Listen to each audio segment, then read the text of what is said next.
Good day, class. I am Teacher Mara and welcome to our new lesson in Dressmaking 9. I hope you will enjoy our class as we identify the different hemming stitches, perform hemming on skirt, and of course, follow and observe the standards in hemming a skirt. Are you ready? Great!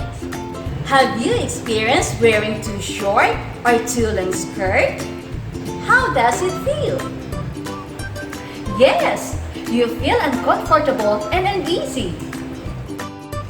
What will you think if you saw your teacher in school wearing like this? Or what about this? Is it appropriate? As a teacher, it is not appropriate to wear a skirt with unfinished hem. It will make you look unprofessional. Now let's proceed to our lesson on apply finishing touches on ladies' casual apparel, hemming a skirt. Do you know what is a hem? A hem in sewing is a garment finishing method where the edge of a piece of cloth is folded narrowly and sewn to prevent unraveling of the fabric. A hem is made by folding the edge of the garment once or twice on the wrong side and fastening it to the garment with hemming stitches. Skirt hem may be finished with the following hemming stitches by hand. 1. Slip stitch. Slip stitch is done under an edge or through a folded edge. It is an invisible hem stitch and the best option when sewing sheer, thin, and lightweight fabrics. Number 2. Slant, also known as whip hem stitch. Slant hemming is the simplest among the hemming stitches.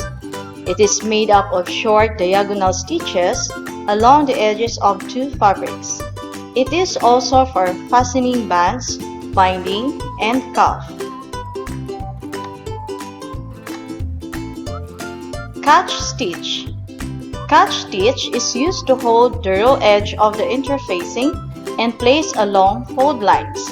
It is done in between the hem and fabric. It can be used when hemming heavy fabrics that stretch to prevent a ridge from showing on the right side of the garment. Vertical hem stitch, also known as couch stitch. A versatile and durable hem stitch applicable at any fabric weight. It is used in any edge finish except threaded covered. To create a really professional hem, it is a must to follow the following standards. Number 1. A well-made skirt hem is a uniform distance from the floor all around. Number 2. It is uniform in width throughout. Number 3. It is well proportioned as to width and heavy enough to hang well. Number 4. Hand stitches uniformly spaced, loose, not drawn. Number 5. It is flat and smooth. Number 6. It is free from the appearance of over-sewing or over-pressing.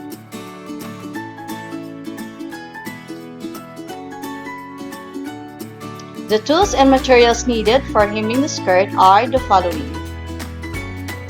sewing gauge or tape measure,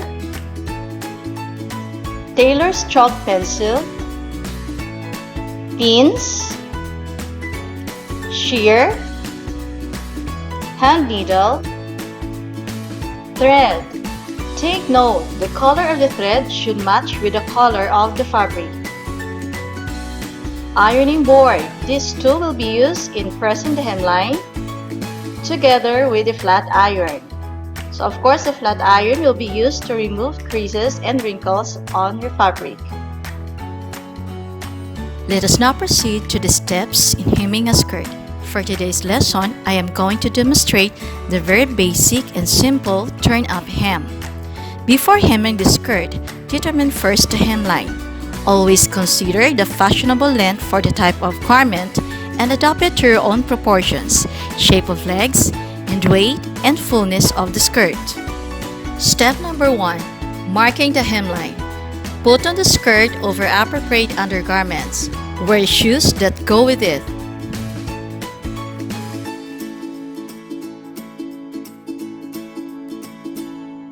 Let the model stand up straight while marking the hemline. Measure from the floor with a meter stick or hem marker. Place a line of pins or chalk on one thickness of fabric parallel with the floor at the exact line desired for the finished length.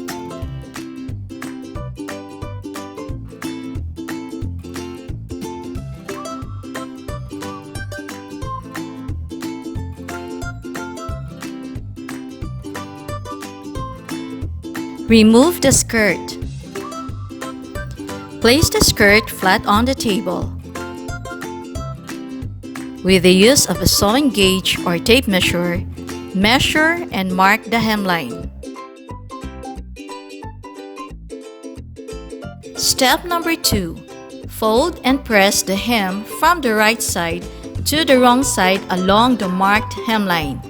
Be sure that all pins along this fold is removed to avoid imprints.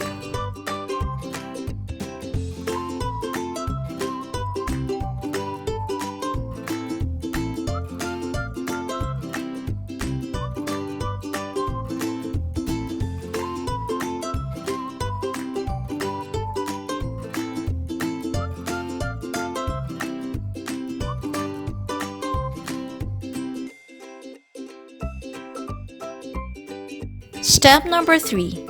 Base the skirt 1 cm or 3/8 of an inch from the folded edge.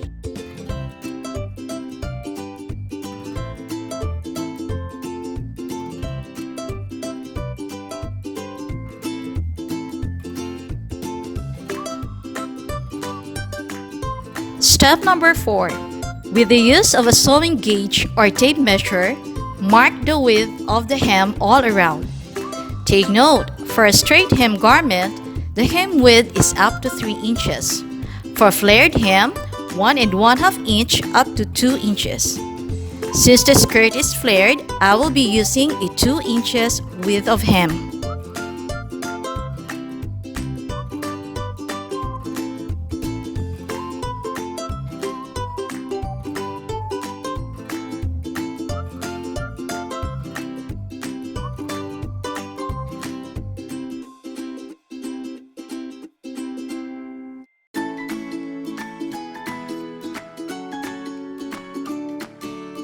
Step number 5. Cut the excess portion of the hem.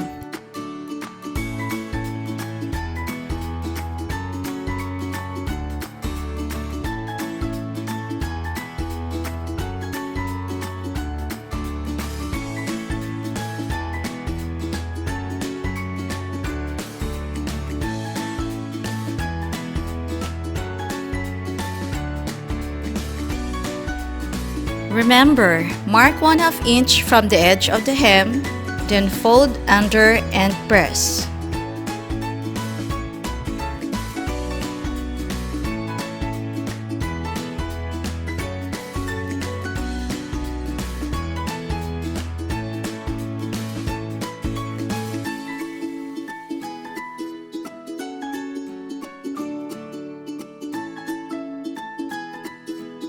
Step number 6. Sew the hem all around. Since the fabric of this skirt is in medium weight, I will be using a slant hemming stitch. Remember to consider the type and weight of fabric in choosing the appropriate hemming stitch.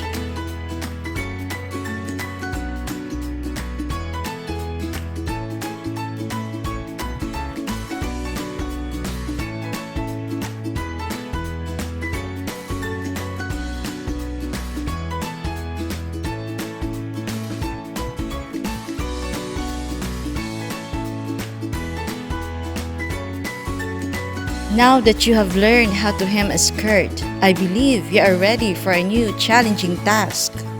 Just check what you have learned by identifying the following hem stitches. Number 1. What kind of hemming stitch is this? Correct, it is a catch stitch. What about number 2? Yes, it is a vertical stitch. Now let's proceed to number 3. Correct, it is a whip stitch or slant hemming stitch. Lastly, number 4. Perfect, it is a slip stitch. And for your activity, you are going to perform hemming on your skirt project. But before you proceed to your project, you may practice first in a piece of cloth. Your performance will be rated based on this rubric. Our criteria, first is the process, which is 30%. And we have also the scale indicators as 5 as very good, 4 good, 3 satisfactory, and 2 needs improvement. Process, which include number 1, check the alignment of hemline and mark. 2. Fold and press the hem. 3. Base the skirt 1 cm from the folded edge. 4. Mark the width of hem all around. 5. Mark the hem width. Take note, if it is a straight hem, you may use up to 3 inches width. For flared, 1 1/2 to 2 inches. 6. Cut the excess cloth as needed. And number 7, sew the hem using appropriate hemming stitch. You will get 5 points if you followed all the steps accordingly. 4 points if you followed 6 out of 7 steps. 3 points, 2 to 3 steps were not followed. 2 points did not follow the steps accordingly. Next criteria is product, which is 40%. The following must be evident in your finished output. Number 1, skirt hem is uniform in width throughout.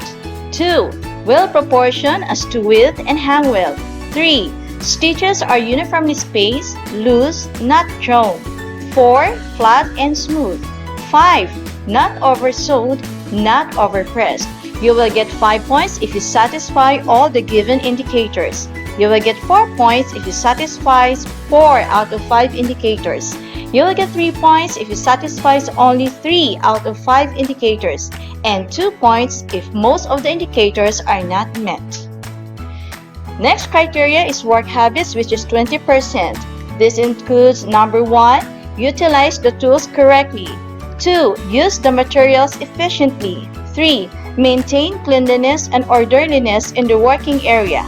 And 4. Observe safety at all times. You will get 5 points if you satisfy all the given indicators. 4 points if you satisfy 3 out of 4 indicators. You will get 3 points if you satisfy 2 out of 4 indicators, and 2 points if you satisfy only 1 out of 4 indicators. Lastly, timeliness, which is 10%. Submitted the finished output on a given time. Take note, the performance will last for 5 days and it will start tomorrow. You will get 5 points if you submitted your output on time. 4 points, submitted the output 1 day after the allotted time.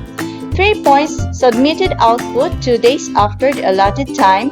And 2 points, submitted output 3 days and beyond the allotted time, for a total of 100%. And that's it. I hope you learned something for our lesson for today. See you in our next class. Bye!